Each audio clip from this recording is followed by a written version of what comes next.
नमस्कार प्यारे विद्यार्थियों, आप सभी 11वीं क्लास के छात्र छात्रा ध्यान दें कि हम हमारा जो पहला अध्याय था मुंशी प्रेमचंद का नमक का दरोगा उसे अध्ययन कर चुके हैं और अब है दूसरा जो लेसन है मियाँ नसीरुद्दीन। तो ये जो लेख है ये है कृष्णा सोबती द्वारा रचित है और हम हसमत नामक जो संग्रह है वहाँ से ये शब्द चित्र, ये कहानी या उपन्यास नहीं है, ये शब्द चित्र है। इसमें एक पत्रकार द्वारा जो खानदानी नानबाई है मियाँ नसीरुद्दीन, उनसे वार्तालाप को यह संकलित किया है जो कृष्णा सोबती जो कवित्री हैं उन्होंने, जिनके बारे में हम बात कर चुके हैं। अब देखिए हम बात करते हैं कि पत्रकार और मियाँ नसीरुद्दीन के बीच में क्या वार्तालाप होती है। तो यहाँ कुछ थोड़े अटपटे शब्द आएंगे, मैं आपको समझाता चलूँगा, ध्यान दें कि साहबो उस दिन आपन मटिया महल की तरफ से न गुजर जाते तो राजनीति, साहित्य और कला के हजारों हजार मसीहों के धूम धड़क्के में नान भाइयों के मसीहा मियाँ नसीरुद्दीन को कैसे तो पहचानते और कैसे उठाते लुत्फ उनके मसीही अंदाज का। तो यहाँ तक का मतलब ये होता है कि होस्ट के जो पत्रकार महोदय आपस में बातचीत कर रहे हैं तो वो कहते हैं कि मटिया महल, ये मिट्टी से बना एक महल है, उसकी तरफ क्या है कि अगर ये जा रहे हैं तो उधर राजनीति, साहित्य और कला के हजारों हजार मसीहों। तो ये जो मटिया महल है यहाँ पे जो बस्ती के लोग रहते हैं उनमें क्या है कि राजनीति के लोग, साहित्य के लोग और कला के जो हजारों हजार मसीहों यानी उसके जानकार, उनके धूम धड़के यानी कि बहुत से लोग वहाँ रहते हैं। और नान बाई होते हैं जो रोटियां बनाने का कार्य करते हैं, उनको कहते हैं। तो नान बाइयों के मसीहा यानी कि उनके भगवान कहे जाने वाले, उनके उस्ताद कहे जाने वाले मियाँ नसीरुद्दीन, ये उनका नाम है।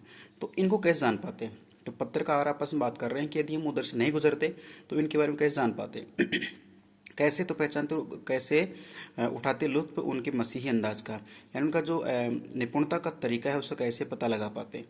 हुआ यह है कि हम एक दोपहरी जामा मस्जिद के आड़े पड़े मटिया महल के गड़िया मोहल्ले की ओर निकल गए। ध्यान रखना, यह कुछ शब्दावली आएगी जो हमें याद रखनी है।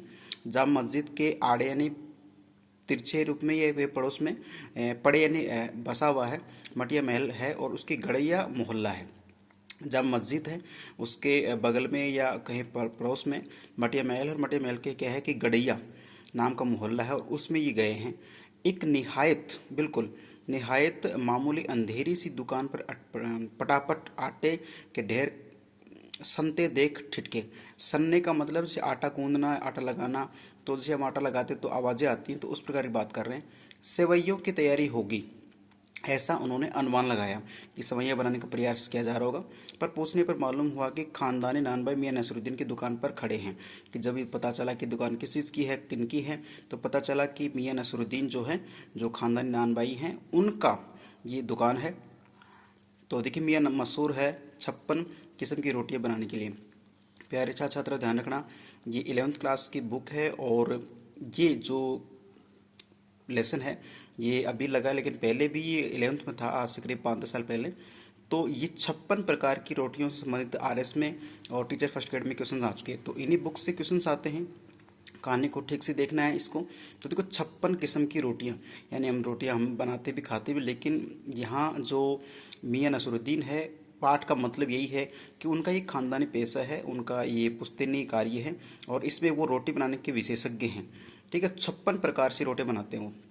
हमने जो अंदर झांका तो पाया कि मियाँ चारपाई पर बैठे बीड़ी का मज़ा ले रहे हैं। कि मियाँ साहब हैं जो चारपाई बैठे हैं और बीड़ी पीने का अंदाज मज़ा ले रहे हैं। मौसमों की मार से पका चेहरा, आंखों में काइयाँ, काई को थोड़ी झुर्रियाँ पड़ जाती, थोड़ी काली हो जाती आंखें, भोलापन व परेशानी पर मंजे हुए कारीगर के तेवर। यानी कि प्रश्न आ सकता है कि जो हमारे मियाँ नसीरुद्दीन हैं, उनकी वेशभूषा या उनका थोड़ा व्यक्तिगत परिचय बताइए।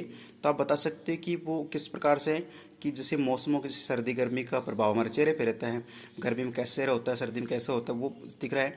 और उनकी आंखों में काइयाँ, भोलापन और परेशानी पर मंजरे, यानी परेशानी जो है, सॉरी यहाँ पे देखिए पेशानी है। पेशानी का मतलब है उनका जो पेशा है, जो कार्य, उन पर मंजे, मजे का मतलब है, कई बार बोलते हैं क्रिकेट में कि मंजे हुए खिलाड़ी हैं, अर्थात बहुत ज़्यादा एक्सपर्ट हैं, विशेषज्ञ हैं, निपुण हैं, ऐसे क्या है कि कारीगर के तेवर। तो पूरा मैटर ये होता है कि ये जब खाट बैठे बीड़ी पी रहे तो ऐसा लगता है कि ये अपने काम में बहुत अधिक निपुण है, अर्थात बहुत अच्छे अंदाज से अपने कार्य को अंजाम देते हैं। हमें गाहक समझ मियाँ ने नज़र उठाई, फरमाइए। तो देखिए पत्रकार महोदय है दो, तो उनको देखकर मियाँ समझते कि ये हमारे ग्राहक होंगे, और उसी प्रकार से उन्होंने नजर उठाए और बोले, फरमाइए साहब क्या चाहिए। झिझक से कहा, आपसे कुछ एक सवाल पूछने थे। देखिए कुछ एक तरीका है लिखने का, कि उन्होंने कहा कि हमें कुछ एक सवाल पूछने थे, आपको वक्त हो तो। देखिए ये इस पाठ में हमें सीखने को मिलेगा कि हम किसी व्यक्ति से, अनजान से, किस तरीके से बात करेंगे। देखिए तो बड़े अच्छे अंदाज में बात की उन्होंने।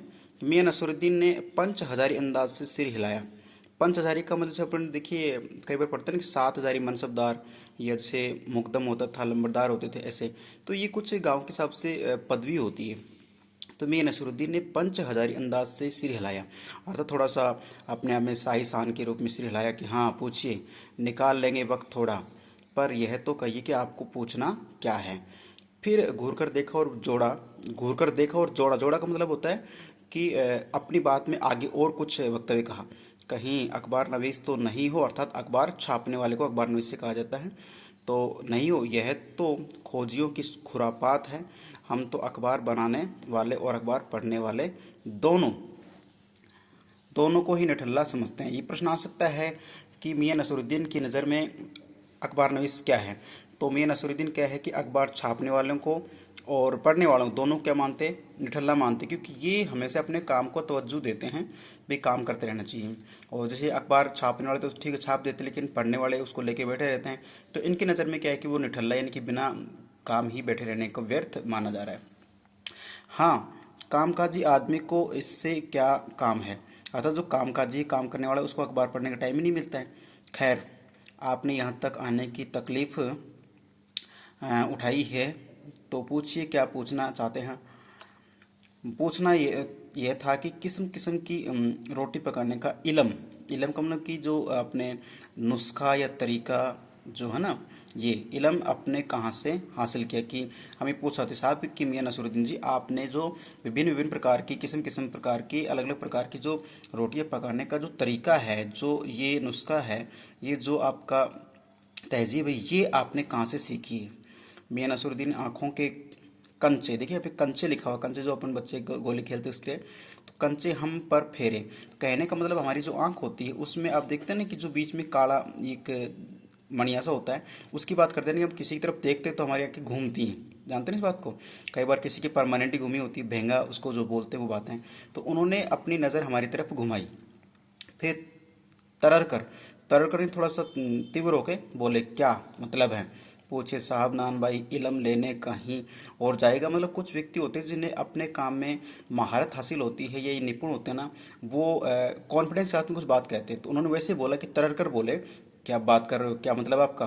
पूछे साहब नान भाई, लेने इलम लेने कहीं और क्यों जाएगा। मतलब ये कह रहा है कि हम तो पुश्तैनी कार्य को निभाने वाले व्यक्ति हैं, और रोटी बनाने की जो इलम है, जो तरीका है, जो ट्रेनिंग है, वो लेने के लिए हमें और कहीं जाने की ज़रूरत नहीं है। क्या नगीन साज, नगीना साज जानते हैं ना, कि जो अंगूठी में नगीना लगाते हैं उनकी बात, साज को बनाने वाला। तो नगीना साज के पास जाएंगे क्या, आईना साज के पास, क्या मीना साज के पास। तो देखिए आईना साज कांच बनाने वाले की बात करते हैं, और मीना साज होते हैं जैसे कि जो ये सोने चांदी के बर्तनों पे जो डिजाइन की जाती है, मीना साज बोलते हैं। मीनाकारी काम अपने जयपुर में भी होता है, ये विश्व प्रसिद्ध है। के पास जाएंगे क्या, रफूगर। रफूगर जानते हो कि पहले के ज़माने में कपड़े फट जाते थे तो उनको रफू किया जाता था। ठीक है, आजकल तो खैर सब भाई हाई फाई ज़माना हो गया, तो सब कुछ लोग नया पहनते हैं। रफू जैसे कोई शर्ट पैंट या कोई कपड़ा है वो कहीं से फट गया तो उसको रफू किया जाता है धागे से। रंगरेज, रंगरेज होता है जो कपड़े को रंगने का काम करता है। पहले कपड़े सफ़ेद ही होते थे, बाकी उनको अलग अलग रंग में रंगा जाता था। रंगरेज या तेली तंबोली से सीखने जाएगा। ये जो जाति या धर्म बताया जाता है, ये लोग है ना अपने काम के विशेषज्ञ माने जाते थे। कह रहे कि सर आपका मतलब ये है कि मैं काम सीखने के लिए, नहीं रोटी बनाने का जो प्रयास सीखने के लिए इन लोगों के पास जाऊंगा। तो प्रश्न आ भी सकता है कि ये रोटी बनाने के लिए कहाँ कहाँ जाने की व्यर्थ बात कहते हैं। तो ये बताया इसमें। क्या फरमा दिया साहब, यह तो हमारा खानदानी पैसा ठहरा। देखिए उत्तर क्या है कि प्रश्न ये था कि रोटी बनाने का जो तरीका कहाँ सीखा। तो उत्तर आ सकता था कि हमारा ही खानदानी पेशा ठहरा कि जो हमारे दादा पिताजी ने किया है उसी से हमने सीखा है। लेकिन इसने बात को घुमा फिरा इसलिए कि साहब ये काम ऐसा नहीं कि हम नान भाई से नगीना नसाज के पास सीखे, आई नसाज के पास सीखे, मी नसाज के पास सीखे, रंगरेज के पास सीखे, तेरे तमोली के पास सीखे, ऐसा नहीं है साहब, ये तो हमारा खानदानी पेशा है। अर्थात कहने का मतलब है कि हर धर्म, व्यक्ति, जाति, समाज में उनका कोई ना कोई पुश्तैनी कार्य होता है और हम क्या है कि उस पुश्तैनी कार्य को छोड़ के अन्य काम में लग जाते हैं। जबकि यहाँ पे कर्सन सोबती के माध्यम से बताया गया है कि जो मियाँ नसरुद्दीन है वो कहते कि हम हमारा जो पुश्तैनी कार्य उसी को आगे बढ़ाना चाहते हैं और चाहते कि ये कार्य कभी रुके नहीं। ठीक है। इल्म की बात पूछिए तो जो कुछ भी सीखा है अपने वालिद उस्ताद, वालिद यानी पिता होते हैं, अपने वालिद उस्ताद से ही सीखा है। प्रश्न आ सकता है कि रोटी बनाने का इन्होंने जो तहजीब तरीका है कहाँ सीखा, अपने वालिद यानी पिता से सीखा है। और उस्ताद होता है जिसे गुरु को बोल देते हैं। मतलब ये है कि हम घर से निकले कि कोई पैसा अख्तियार करेंगे। अर्थात मतलब ये है कि हम घर से न निकले कि कोई पैसा अख्तियार करेंगे। अर्थात हमें बाहर जाने की जरूरत नहीं है, ये कि हम घर में ही सीख के और यहाँ पे हम जब भी कोई छोटी या बड़ी दुकान खोलेंगे तो हम उसको पैसा यानी अपना जो व्यक्तिगत कार्य है पुश्तैनी कार्य उसी में अख्तियार करने का प्रयास करेंगे, बना लेंगे। ठीक है। तो प्यारे छात्र छात्राओं, ये अपना मियां नसरुद्दीन का जो है शुरुआती चैप्टर है।